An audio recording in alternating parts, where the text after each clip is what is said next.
NAC9 news में आप सभी का स्वागत है। मैं आपके साथ शिवांगी। चलिए नजर डालते हैं देश दुनिया की कुछ बड़ी खबरों पर। दिल्ली एनसीआर में बीते कुछ दिनों से रुक रुक कर हो रही बारिश थमने का नाम नहीं ले रही है।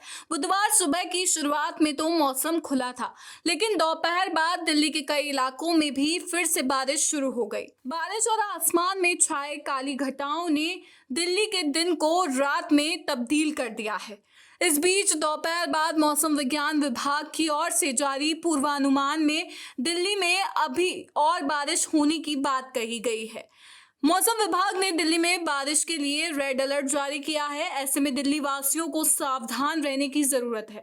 प्रशासन के मुताबिक यमुना नदी का जल स्तर इसी गति से बढ़ता रहा तो अगले कुछ घंटों में आउटर रिंग रोड भी बाढ़ के पानी की चपेट में आ सकता है। इससे कश्मीरी गेट के पास भारी यातायात प्रभावित होगा, जहां हर समय वाहनों की आवाजाही रहती है। केंद्र सरकार की तरफ से जीएसटी में बड़े बदलाव किए जा रहे हैं। इसके लिए जीएसटी काउंसिल की मीटिंग शुरू हो चुकी है। बताया गया है कि इस बार जीएसटी को 2 स्लैब सिस्टम में बदल दिया जाएगा।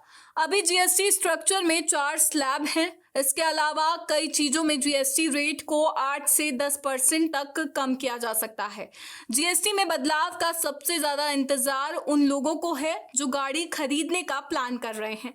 त्योहारों से पहले लोगों के लिए ये किसी तोहफे से कम नहीं है। फिलहाल छोटी गाड़ियों पर जीएसटी 28% तक वसूला जा रहा है, जिसे कम करके 18% करने का प्रस्ताव है। जीएसटी काउंसिल की बैठक में अगर इस प्रस्ताव को मंजूरी मिलती है तो कारों की कीमतों में गिरावट आएगी। भारत के दिग्गज विराट कोहली ने अपना फिटनेस टेस्ट पास कर लिया है, लेकिन कोहली ने फिटनेस टेस्ट दूसरे खिलाड़ियों की तरह बेंगलुरु में नहीं दिया, बल्कि लंदन में दिया है। भले ही कोहली ने फिटनेस टेस्ट पास कर लिया है, लेकिन अब लंदन में फिटनेस टेस्ट देने को लेकर बवाल खड़ा हो गया है। जहां ज्यादातर भारतीय खिलाड़ी अपने फिटनेस टेस्ट के लिए बेंगलुरु स्थित राष्ट्रीय क्रिकेट अकादमी गए थे, तो वहीं विराट कोहली लंदन में टेस्ट देने वाले एकमात्र सक्रिय खिलाड़ी रहे, जहां वे वर्तमान में अपने परिवार के साथ रह रहे हैं। एक मीडिया रिपोर्ट के अनुसार कोहली ने यूनाइटेड किंगडम में अपना फिटनेस टेस्ट देने के लिए भारतीय क्रिकेट कंट्रोल बोर्ड से विशेष अनुमति ली थी, जबकि टीम के ज्यादातर अन्य खिलाड़ी अपनी फिटनेस टेस्ट के लिए बेंगलुरु पहुंचे थे। हालांकि कोहली ने टेस्ट पास कर लिया, लेकिन लंदन में अनिवार्य फिटनेस टेस्ट के लिए विशेष छूट दिए जाने पर बहस छिड़ गई है। एक्ट्रेस गौहर खान ने दूसरी बार मां बनने की खुशखबरी अपने फैंस के साथ साझा की है। उन्होंने और उनके पति जैद दरबार के इंस्टाग्राम पर एक खास पोस्ट के जरिए जानकारी दी। गौहर की इस पोस्ट से उनके चाहने वालों के बीच खुशी की लहर है। गौहर खान ने अपने इंस्टाग्राम अकाउंट पर एक खूबसूरत कार्ड पोस्ट किया, जिसमें लिखा है कि जेहान अब अपने नए छोटे भाई का स्वागत करने के लिए पूरी तरह तैयार है। कार्ड में बेटे के जन्म की तारीख 1 सितंबर 2025 भी साफ दिखाई दे रही है। पोस्ट में गौहर ने अपने दोस्तों, परिवार और सभी चाहने वालों का दिल से धन्यवाद किया, जिन्होंने इस खास मौके पर उन्हें प्यार और आशीर्वाद दिया। गौहर ने नन्हे सदस्य के आगमन से परिवार में आई खुशियों को बयां किया और कहा कि वह इस पल को बहुत खास मानती है। पंजाब हाल के दिनों की सबसे भीषण बाढ़ से जूझ रहा है। ऐसे में कई लोगों को 1988 की विनाशकारी बाढ़ की याद आ रही है, जब सतलुज, ब्यास और रावी नदियां विनाशकारी बाढ़ में बदल गई थी और 500 से ज्यादा लोगों की जान ले ली थी। एक बार फिर पानी बढ़ने और पूरे इलाके जलमग्न होने के साथ राज्य में इतिहास के दोहराए जाने का डर सता रहा है। एकजुटता के एक सशक्त संकेत के रूप में एक्टर और सिंगर दिलजीत दोसांझ ने गुरदासपुर और अमृतसर के सबसे बुरी तरह प्रभावित 10 गांवों को गोद लिया है। गैर सरकारी संगठनों और स्थानीय प्रशासन के साथ मिलकर दिलजीत चल रहे राहत कार्यों में सक्रिय रूप से मदद कर रहे हैं। उनकी टीम ने बताया कि उनका ध्यान फिलहाल खाना, साफ पानी और इलाज जैसी आवश्यक चीजें उपलब्ध कराने पर है। उनके इंस्टाग्राम पोस्ट के कैप्शन में लिखा था, हम साथ मिलकर सब कुछ दोबारा बना सकते हैं। राजस्थान विधानसभा का मॉनसून सत्र जारी है और पहले की तरह पक्ष विपक्ष आमने सामने दिख रहे रहे हैं। सदन में एक बार फिर आरोप प्रत्यारोप देखने को मिल रहा है, जबकि आश्चर्य की बात यह है कि सदन में जहां पक्ष राहुल गांधी पर निशाना साध रहे हैं तो विपक्ष नरेंद्र मोदी के खिलाफ बोलते दिख रहे हैं। ऐसे में आज सदन में उस समय अजीबोगरीब स्थिति बन गई तो मानो कोई अनहोनी हो जाती। विधायक शत्रुघ्न गौतम ने भी कहा कि स्पीकर विधानसभा स्थगित नहीं करते तो अप्रिय स्थितियां हो सकती थी।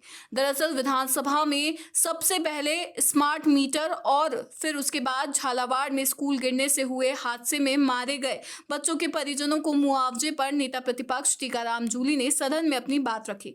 इस बीच सदन से बाहर अलवर में परंपरागत प्रतिस्पर्धी रहे नेता प्रतिपक्ष जूली और संजय शर्मा के बीच भी तल्ख बहस हो गई। स्पीकर वासुदेव देवनानी आसन से दोनों को रोकने के निर्देश देते रहे।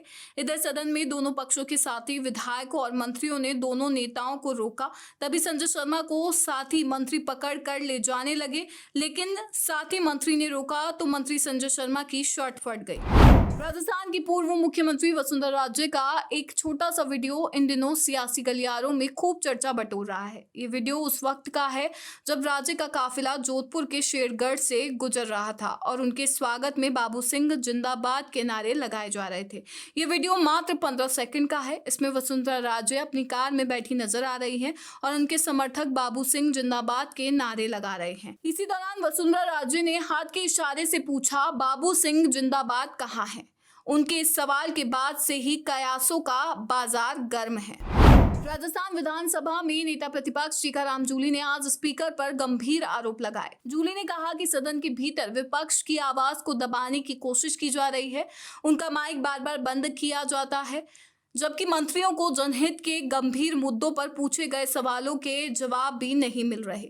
उन्होंने आरोप लगाया कि झालावाड़ में बच्चों की मौत पर सवाल किया गया, लेकिन मंत्री सदन में हंसते रहे। ये हादसा नहीं बल्कि हत्या है। उन्होंने ये भी कहा कि मुख्यमंत्री अब तक उन पीड़ित परिवारों से मिलने नहीं गए। जूली ने आरोप लगाया कि सवालों के जवाब देने की बजाय मंत्री मारने को दौड़ते हैं, जबकि विपक्ष तर्कों के साथ चर्चा करना चाहता है। राजस्थान विधानसभा में आज स्मार्ट मीटर योजना और झालावाड़ हादसे को लेकर सरकार और विपक्ष के बीच तीखी बहस देखने को मिली।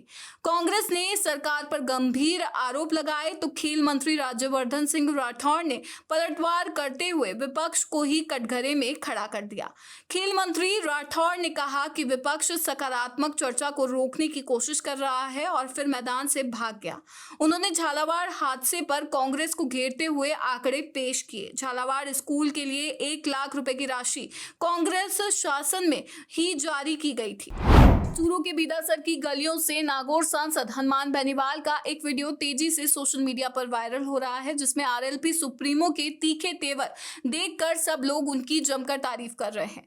वायरल वीडियो का कल यानी वीर तेजाजी मंदिर के जागरण कार्यक्रम में देखने को मिला, जहां उन्होंने नशे में धुत एसएचओ की जमकर फटकार लगाई। हनुमान बेनीवाल चूरू के बिदासर में एक धार्मिक कार्यक्रम में शामिल होने पहुंचे थे। रात को जब वे सभा को संबोधित कर रहे थे, तभी उन्होंने मंच पर खड़े बिदासर एसएचओ कैलाश चंद्र यादव और कुछ अन्य पुलिसकर्मियों को नशे में पाया। वीडियो में बेनीवाल गुस्से में कहते हैं, थानेदार जी आप नीचे जाओ, ए नीचे उतरो, नशा कर रखा है सभी ने, दिमाग खराब है क्या, चलो यहाँ से। NSE9 न्यूज में फिलहाल इतना ही। आगे की खबरों से अपडेट रहने के लिए बने रहिए NSE9 न्यूज के साथ। नमस्कार।